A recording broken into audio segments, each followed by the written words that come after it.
Serokê Tirkiye Recep Tayyip Erdogan beşdarê mîtînga Wanê bû û ji hilbijeran bo namzetên partiya xwe Partiya Dad û Pêşvebirinê AKP piştgirî xwast.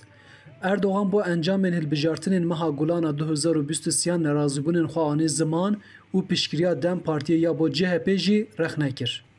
Biliyorsunuz Mayıs seçimlerinde Hûn dizanin ku di hilbijartinên Gulanê da li dezdorê namzetê CHP rêkber me kom bûn. Di welatê me da kesê ku demê yek partiyê da faşîzma ku nizane, nedîtî, guhdarî nekirî tune ve hemê hêzê xwe xwestin carek jî wê hişmandiya zindî bikûnû namzetê CHP li we ferz bikin. Erdogan her wiha ji waniya xwast ku telefonê bo waniyên li Stenbolê bikin û ji wan bixwazin ku dengê xwe bidin namzetê we yê Stenbolê. İstanbul'da da Vanlılar var. Li Stenbolê ji wanî hene. Hûn di bo waniyan li Stenbolê telefon bikin mane. Tiştên ku pêwîst dike hûn di bo wan bêjin mane. Li her derê bila dengê me derkeve. Ez ji we bawerim.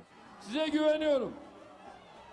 Hilbijarên ku beşdarê mîtînga Erdogan bûyî piştgiriya xwe bo wî diyar kirin û gotin ku ew ji xizmetên AKP û xizmetên şaredariyên wan razî ne. Em gela hecê jî ke û hind zalama baş e, gela baş e, ew ne bo Tirkiye niha çû bû. Mera belediye hate gund, hate qezame, rê me xweş bûn,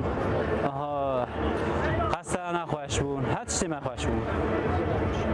Em zêr razî ne. Lê hin hilbijêr jî nerazîbûnên xwe bo polîtikayên AKP û xizmetên bajarvaniyên yên bin rêveberiyên Kayyum da wiha anîn ziman. والله شام اردوان بوانه ملات هم بیسیا چرا انسان نکو کیلو یا گوش به هر مالاها یعنی لازم نه بوانه ذاتا bir şekilde gelivani az varno kem etkiye keser gelivani biketin çünkü Kayyuman şehir xiraker iru bütün sokakı vani az AKP'liyan pırsı kem herin fikrine sokakı vani deri maliyan hegeç pislik edut kari derbaz bir hakkı van heye Kayyum çöpe neşirake bak. Hêjey bi birxistinê ku di hilbijartinên 2019 da Dem Partiyê bi 53 ji sedî deng wergirtibû û şaredariya bajarên mezin û neh şaredariyên bajarokan destxistibû. AKP jî 4 şaredariyên bajarokan hildabû dest. Arif Aslan, Dengê Amerîka, Wan.